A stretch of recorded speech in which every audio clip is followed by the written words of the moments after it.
Askush nuk mund të hynte, a i merr arkën dhe e vendos arkën në mes të njerëzve. Kjo ishte tashmë një profeci mesianike, prania e Zotit do të jetë në mes të popullit. Nuk do të jetë privilegj i disa vetave dhe a i vendos këtë arkë dhe vallëzon para arkës dhe krijon vallëzim, lavdërim. Aq sa Mikaela që ishte gruaja e tij i tha, një mbret që vallëzon lakuriq nuk ishte vërtet lakuriq, kishte efodin. Ishte një nëmbathje, kishte hequr rrobat mbretërore. Sepse ai nuk donte të konkuronte me mbretin e mbretërve dhe e shvesh praninë e tij duke thënë se unë jam një nga të gjithë para Zotit.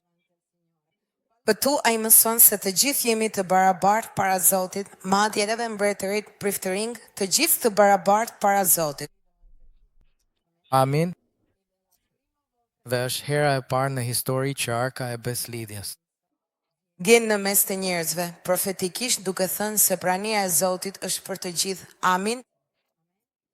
Gjëja tjetër e mrekullueshme që ai bën është se ai organizon priftërinë dhe levitët, ka organizime të vërteta. Ai thot kush do të bëjë çfarë. Priftërinë do të shërbejnë duke sjell flijimet dhe levitët pastrojnë, këndojnë, lëvizin, shërbejnë dhe ai organizon. Thoni si organizon? Një shërbim për Zotin. Pse them organizohu? Sepse ndonjëherë për kompanitë tona, për vendin ku punojmë, për punën që bëjmë, ne jemi të mirë, të organizuar dhe të saktë. Por kur bëhet fjalë për Zotin, kush është gjithmonë vonë për punën e tij? Më thuaj të lutem, ngrit dorën, rrëfe kush vonohet çdo ditë. Nëse ti vjen çdo ditë me vonesë, je i përhershëm, çfarë do të ndodhë? Më thoni ju që jeni të zgjuar.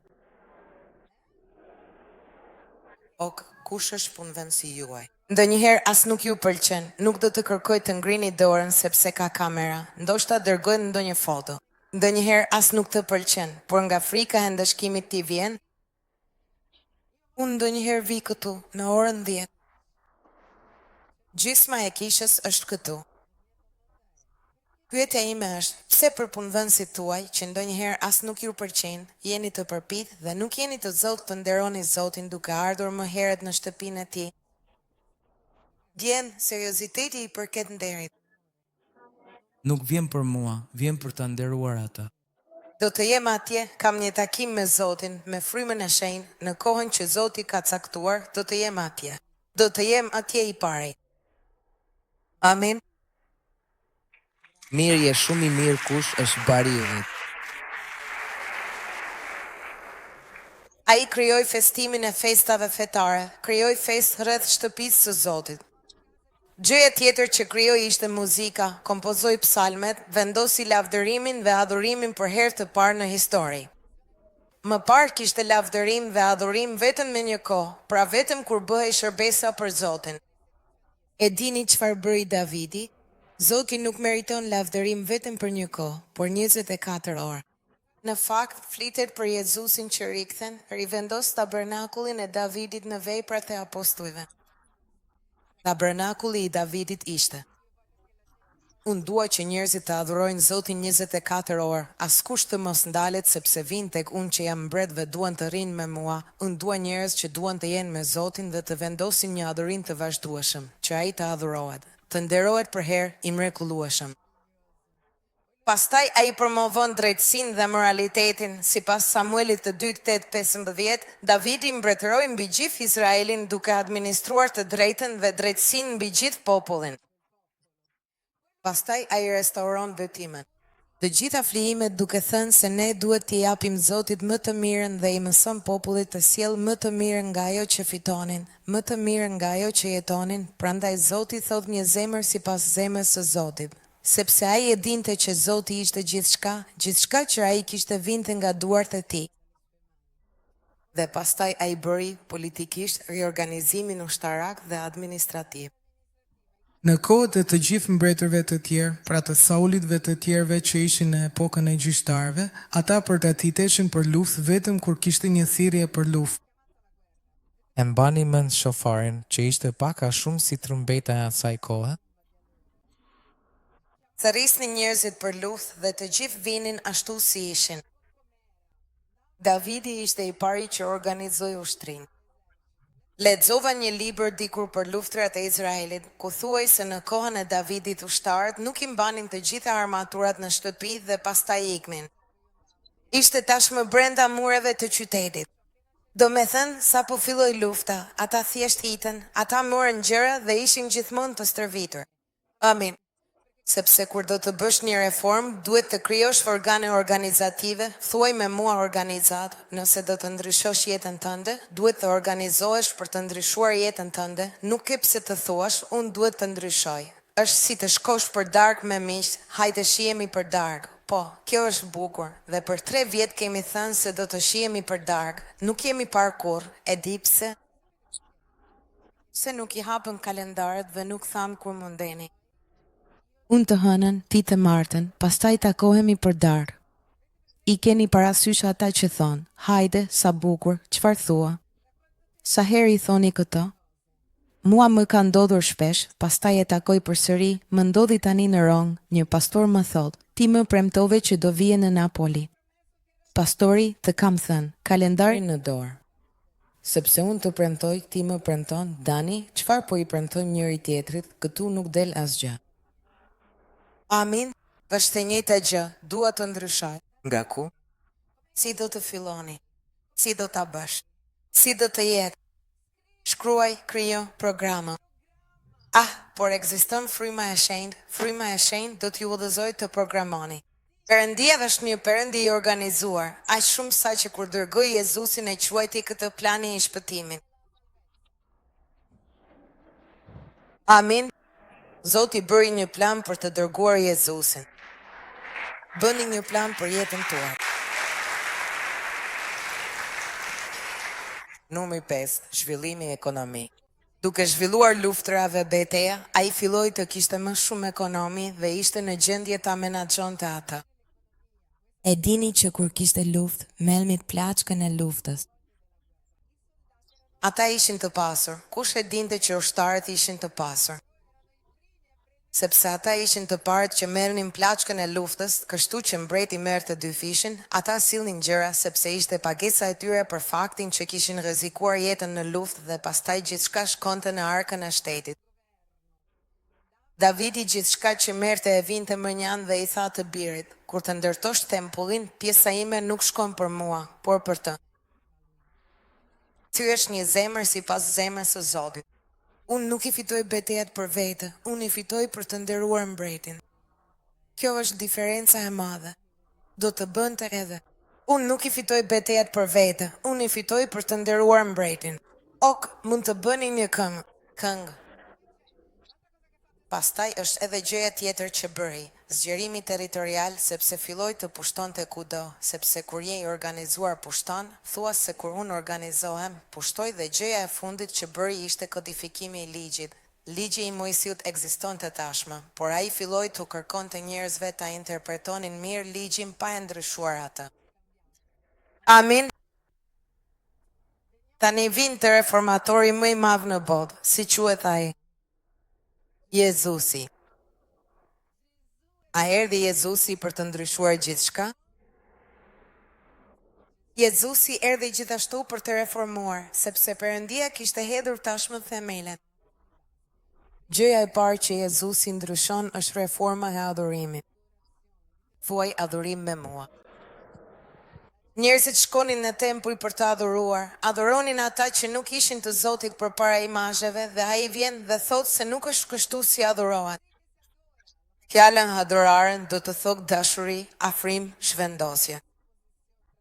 Transpozim. Prans. Shkurt, transport drejt diçkaje ose dikuj. Dhe Jezusi thot, do të vi koha, madje ka ardhur tashmë, kur adhuruesit e vërtet do të adhurojnë në frymë dhe të vërtet. Në fakt, të tillë adhurues kërkon atij, Zoti është frymë. Dhe ata që adhurojnë atë duhet të adhurojnë në frymë dhe të vërtet. Pra, mjaft me idhujt, mjaft me imazhet, mjaft me gjërat. Por pastor, ne shkojmë në kishë, por nuk vinë këtu për të adhuruar. Ne adhurojmë këtu, por adhurojmë në shtëpi. Ne adhurojmë në banjo, adhurojmë ndërsa jemi duke vrapuar në mëngjes, adhurojmë kudo që jemi në makinë dhe po adhurojmë Perëndin sepse jemi bërë tempulli i frymës së shenjtë. Prania e tij në ne mund ta adhurojmë kudo. Amin. Oh, por unë do të shkoj në Lourdes, më vjen keq, mund të qëndrosh këtu falas. Pa rrezi.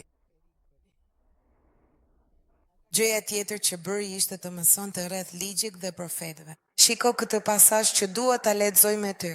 Mateu five, se venten të ty. Mos mendoni se unë erdha për të shfuqizuar ligjin dhe profetët. Nuk kam ardhur për të shfuqizuar, por për të përmbushur. Thuaj si është. Për të përmbushur, pra ai tha, unë nuk dua të ndryshoj ligjin, nuk dua ta ndryshoj, dua t'ju ndihmoj ta kuptoni, ta çoni në përmbushje.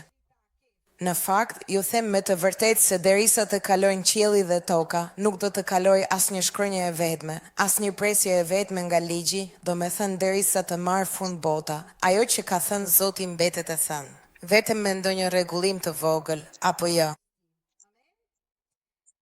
Kushto, pra, që shkel një nga këto urdhërime më të vogla dhe u mëson njerëzve, do të quhet më i vogli në mbretërinë e qiejve, por kushto që i zbaton dhe u mëson ato, do të quhet i madh në mbretërinë e qiejve.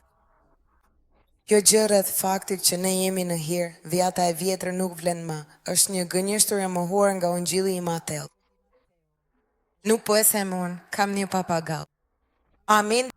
Gjëja tjetër që bëri Jezusi është reforma e sakrificave, sepse ai tha, unë jam sakrifica. Do të vdes për ty dhe nuk do të kesh më kurrë nevojë të ofrosh kafsh apo ndonjë gjë tjetër. Unë vdes një herë për gjithmonë, thua ti si një herë për gjithmonë. Dhe tani mund të jetosh jo me sakrificë, por me mëshirë. Shiko çfarë thot, mësoni nga unë çfarë do të thot. Dua mëshirë dhe jo sakrificë, sepse nuk kam ardhur të therras të drejtet, por mëkatarët. Ai tha, sakrifica e sotme, duke qenë se unë tash nuk kam vdekur për ju, për mëkatet tuaja, është vetëm që të tregoni mëshirë ndaj mëkatarëve. Më thuaj, si është puna me mëkatarën? Njerëz që janë larg Zotit, njerëz budallënj, njerëz që do të doje t'i rrije. Dhe Zoti thot duajini ata, sepse mënyra për t'i ndryshuar nuk është t'i rrahni, por t'i doni. Amin. E di që është e vështirë. Dhe pastaj Jezusi përfshiu të gjithë njerëzit që ishin në margjina. Ata që ishin të sëmurë nuk mund të hynin në tempull, ata që ishin të verbër nuk mund të bënin flijime. Dhe Jezusi i përfshiu të gjithë duke thënë se pamja e jashtme nuk ka rëndësi, unë shikoj zemrën. Amin. Dhe ai thot se biri i njeriut ka ardhur për të kërkuar të humburin, kushdo që të jetë ai. Dhe kështu Jezusi bën një reformë të plotë vlerësore dhe na mëson se dashuria për Zotin, dashuria që vjen nga Zoti është ajo që i ndryshon të gjitha gjërat. Amin, ai mësoi vëmshurinë, thoni si është vëmshuria dhe ai tha kështu. Ky është i vetmi urdhërim ku dua të përqendroheni, duaje Zotin Perëndin tënd me gjithë zemrën, me gjithë shpirtin, me gjithë mendjen tënde. Ky është urdhërimi më i madh, i dyti i ngjashëm me këtë, duaje të afërmin tënd si veten tënde. Nga këto dy urdhërime varet e gjithë ligji i profetëve. Ai tha është e gjitha e vërtet, por nëse ti përqendrohesh te këto dy, do të përmbushësh edhe të tjerat. Duaje Zotin Perëndin tënd me gjithë zemrën tënde, sepse nëse unë e dua Zotin me gjithë zemrën time, askush nuk do të më thotë kjo është e drejtë apo e gabuar. Unë e dua Zotin dhe për dashurinë ndaj tij unë es në një mënyrë të drejtë.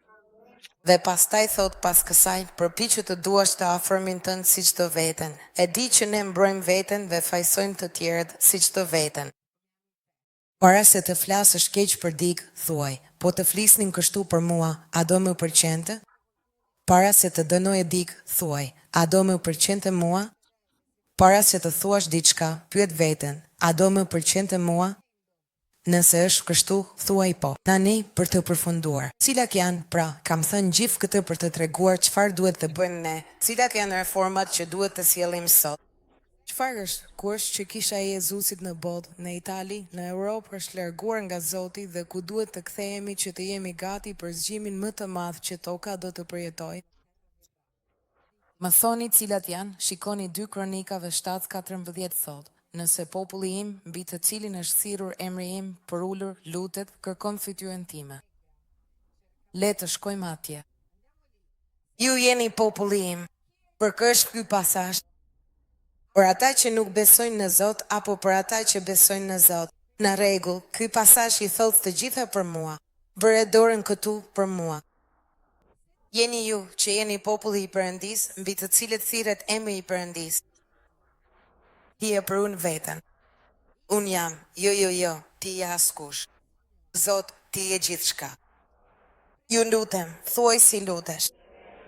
Ne duhet të kthehemi të lutja. Bëra një bisedë të drejtë për drejtë me kers, të cilët janë ata që kujdesen për të gjithë pjesën e kujdesit shëndetësor të kishës son, mjekët, punonjësit e kujdesit shëndetësor, eti, infermierët. Ju kam treguar një video, të cilin do ta vendos më poshtë për të gjithë, ndoshta do t'ju tregoj edhe juve, për një mjek krejtësisht jo besimtar, i cili filloi të studiojë trurin. Sigurisht është një mjek që është specialist në këtë fushë, nuk isha kirurg. Ai filloi të bënte foto dhe rezonanca të trurit, ndërkohë që njerëzit bënin meditim, Buda, Budina, të gjitha fetë. Dhe pastaj arriti te populli i Zotit ndërsa luteshin dhe pa që ashtu si një muskul lobusi ballor rritej. E dini që lutjet janë lutjet e Zotit? Pra lobusi ballor është pikërisht ai që na ndihmon të marrim vendime, pra ai që të shtyn. E di kur dikush thot, unë kur nuk marr vendime, them që do të bëj diçka, pastaj nuk e bëj, lutem, pastaj nuk lutem, bëj gjëra të tjera, pastaj nuk i bëj, shkoj, pastaj nuk shkoj. I njihni këto persona? Thuhet se ai që lutet i rritet për lobusi ballor dhe arrin të marrë vendime shumë më shpejt se kushdo tjetër. Do të thotë, nëse je një person që vuan, faleminderit. Në marrjen e vendimeve, sot je i gjelbër dhe më pas je i verdh. Nëse fillon të lutesh, do të fillosh të marrësh vendime të rëndësishme në jetën tënde. Është e mrekullueshme dhe ky mjek, përveç se është kthyer në besim dhe ka thënë, unë do të filloj të lutem sepse kur nuk jam lutur, tani lutem, është bërë besimtar.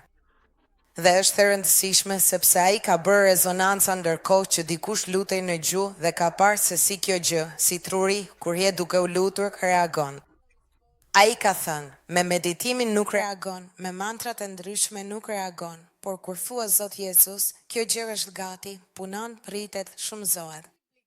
Për të thënë që kush është në Zot arrin të marrë vendime më të forta.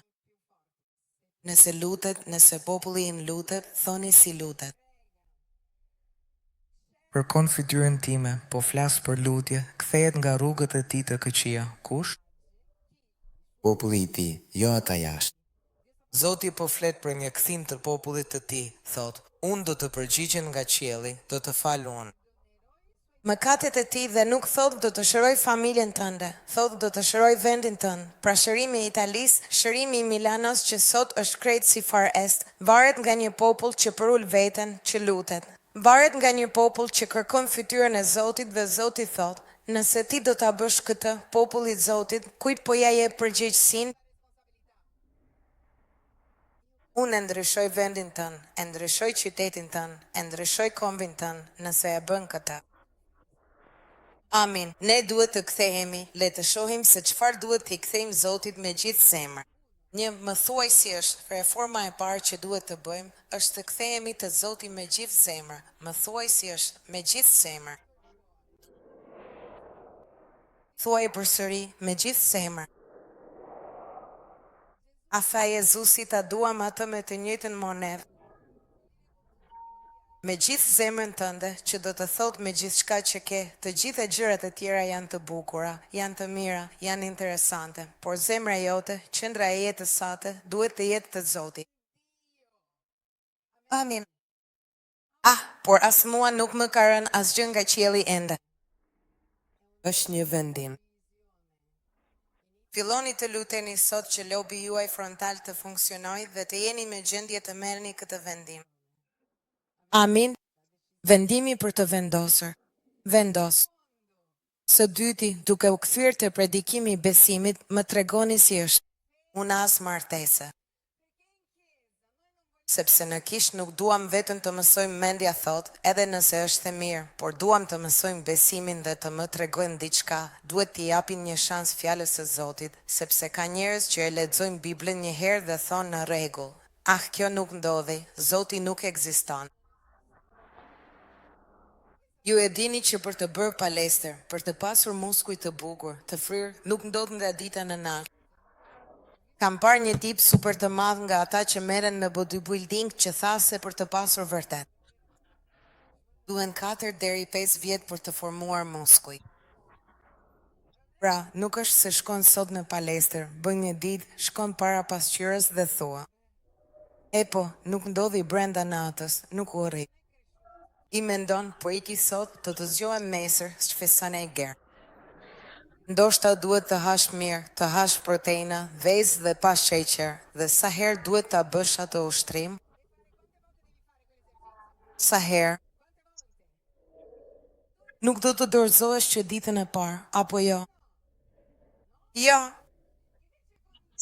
Por me Zotin, Zoti thot diçka në Bibël dhe ti thua mjaft, nuk ekziston, le t'i japim Zotit pak më shumë shans, qëndro i fort në besimin tënd. Vazhdo të besosh në atë që thot Zoti, qëndro aty çdo ditë, sot nuk shoh, por prapë besoj. Kjo quhet besim, sot nuk shoh, por ai më tha se është kështu, Zoti tha se është kështu, kështu që do të jetë kështu. Nëse Zoti tha se është kështu, do të jetë kështu, qëndro i fort aty dhe do të shohësh se rezultatet mbinatyrore do të vinë. Amen. Ndërsa një herë, nuk është një herë që po i jep më shumë shans një ilaçi se sa Zotit. Kush ka pasur ndonjëherë temperaturë? Ke marrë ilaçin, paracetamolin, nesër të është kthyer prapë temperatura. Çfarë thua? Gjithsesi nuk funksionon më, e marr prapë. Kështu bën, apo jo? E merr sërish. Po nëse nuk funksionon, kalon te antibiotiku. Dhe nëse nuk funksionon, kalon prapë te antibiotiku. Flas me njerëz që thonë, prej 30 ditësh jam me antibiotik. Se nuk the, nuk funksionon, po iki, sepse ne kështu sillemi edhe me Zotin. Në herë lexon Biblën, me herë thua, nuk funksionon. Bibla flet për besnikëri, për të qëndruar i palëkundur në fjalën e tij. Po i jep mjekësisë më shumë shanse se sa Zotit. Po i jep palestrës më shumë shanse se sa po i jep Zotit, sepse njëri thot, jo, duhet të vazhdosh. Pra, ti vazhdon, duhet të vazhdosh i vendosur në besim. Amen. Predikimi i besimit, të folurit për besimin, mjedisi ku ndodhesh është i rëndësishëm. A e shihni si është mjedisi? Dhe pastaj mos e krahasoni besimin e një personi me një tjetër, sepse ka njerëz që mendojnë se besimi është vetëm t'i bëjë të paralizuarit të ecin dhe të kenë mrekulli financiare. Nuk ka të bëjë fare me të. Shikoni Abrahamin. Për çfarë duhej të kishte besim Abrahami? A e keni parë ndonjëherë Abrahamin të vër duart mbi dikë dhe të shërojë dikë? Abrahami duhej të kishte besim për të qenë i bindur. Le të kalojnë te djali i tij. Zoti thot, ashtu si që isha me Abrahamin, jam edhe me Isakun. Isaku kishte besim për të qenë i bindur. Jo, Isaku duhet të kishte besim për të qenë i duruar, ishte ndryshe nga besimi i tatit. Dhe djali i tij, Jakobi, a duhet të ishte i duruar, i bindur? Jo, Jakobi kishte besim për të gjeneruar ekonomi dhe burime. Dhe kështu, gjithë jetën e tij ai përdori besimin për ekonomi dhe burime. Atëherë vinte Jozefi, i cili nuk ishte as i bindur, as i duruar, as gjenerues i ekonomisë dhe burimeve. Ai pati besim për të mbijetuar, vetëm për të mbijetuar. E vetme gjë që Zoti i kërkonte ishte besimi për të mbijetuar. Zoti i jep secilit prej nesh një mas besimi sipas thirrjes që kemi. Dhe ndonjëherë ja aty duke thënë, pra besimi është thjesht të lutesh për sëmundjet? Jo. Me jepni një fragment në Bibël ku apostulli Gjon shëroi një burr të sëmur. Kur ai ishte atje te porta e Formosës, ai që shëroi ishte Pietri. Nuk ka asnjë rrëfim biblik ku ai ka bërë mrekulli. Megjithatë ai ka shkruar një libër të mrekullueshëm në Bibël, Megjithatë historia tregon se ai është hedhur në një tenxhere me vaj të val dhe ka mbijetuar. Prandalo se krahasuar i besimin tënd me atë të tjerëve dhe përdor besimin për atë që Zoti po të thërret të bësh, ka njerëz që do të bëjnë revolucion. Ka njerëz që do të hapin kish, ka njerëz që duhet të kenë besim për botën e hartit, ka njerëz që duhet të hyjnë në politik, secili duhet të ketë besim sipas masës që Zoti i ka dhënë dhe të arrisë atë aty ku ai të ka thirrur të jesh. Amen. Ka nivele të ndryshme të besimit, ti duhet të hysh në të ëndën. Pastaj të kthehesh te vizioni misionar i kishës. A e ka parë ndonjëherë dikush apostullin Paul duke thënë, kam predikuar dhe 5.000 janë kthyer, kisha më e madhe e këtij koha? Ata nuk matnin kisha as numra. Revolucioni që ne duam të bëjmë është reforma dhe ndalimi i numërimit të numrave, ne duhet të numërojmë vendet. Pali thoshte, unë shkoj atje ku ungjilli nuk është predikuar kur, në vend që të them 1.000, 5.000, 200, 300, unë duhet të them, sa qytetet në Itali nuk e kanë dëgjuar ende një ungjill të gjallë. Dhe thonë më shumë se 5.600 qytete, më shumë se 100.000 banor, por në total 5.000 fshatra ku nuk është askush. Askush nuk e predikoi ungjillin. Pra, në vend që të numërojmë numra, le të themi se ku duhet të shkojmë ende për të mbushur qytetin dhe kombin ton me fjalën e Perëndisë. Sepse Pali la 2 njerëz dhe u largua. Tha 2. Ai la 2 dhe pas disa vitesh u bën 2.000, 3.000, 10.000. Ne vetëm duhet të mbjellim fara të vogla dhe pastaj është Zoti që i bën ato të rriten. Amen. Mora një fjalë nga një profet, ndërsa isha në Ron ditën tjetër.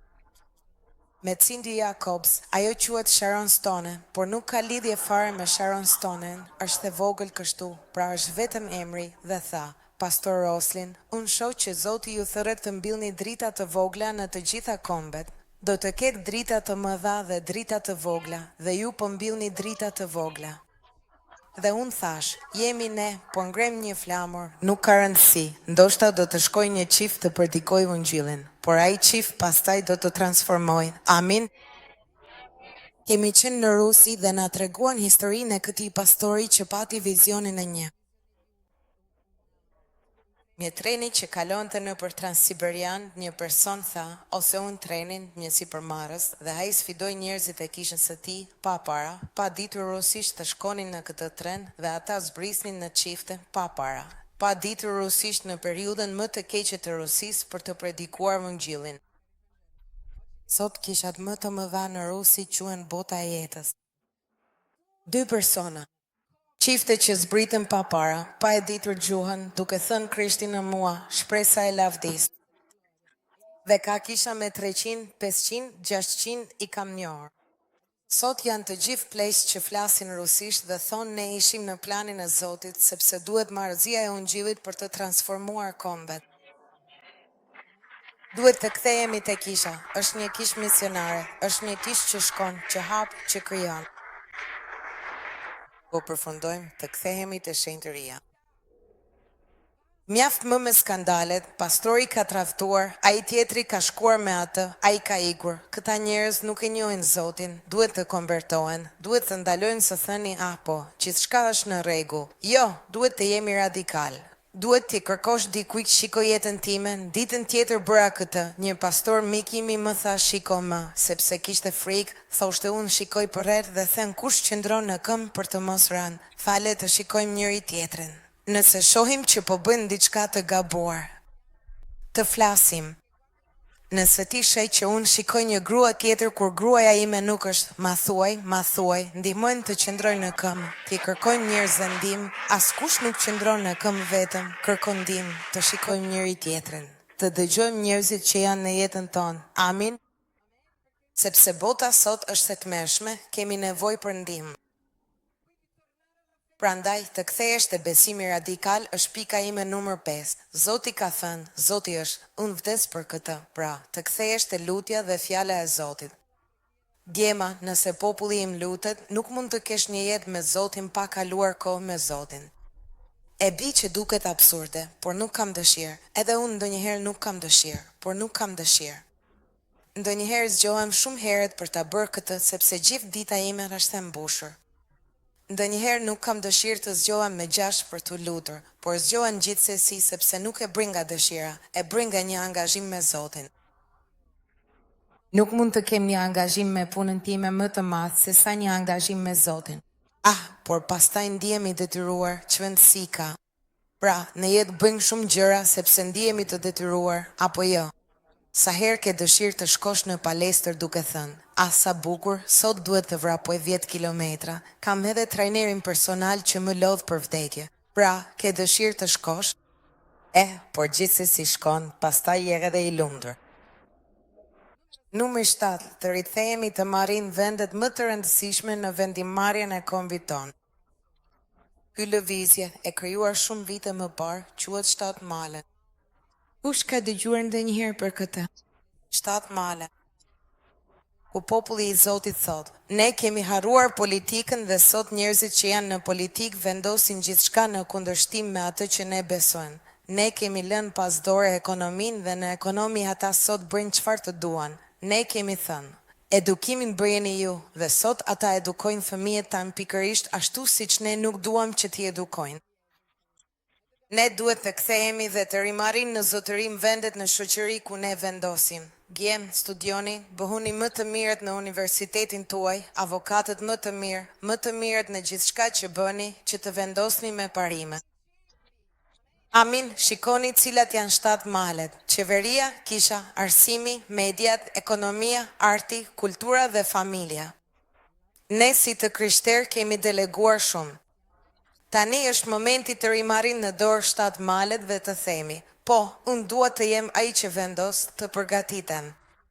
Kemi krijuar këtë lëvizje, këtë shkollë edhe për politikë me të rinjt tanë, për t'i mësuar që qeveria duhet të jetë një qeveri, me njerëz që e duan Zotin, jo me njerëz që thanë, unë e dua Zotin, 20 dashnar.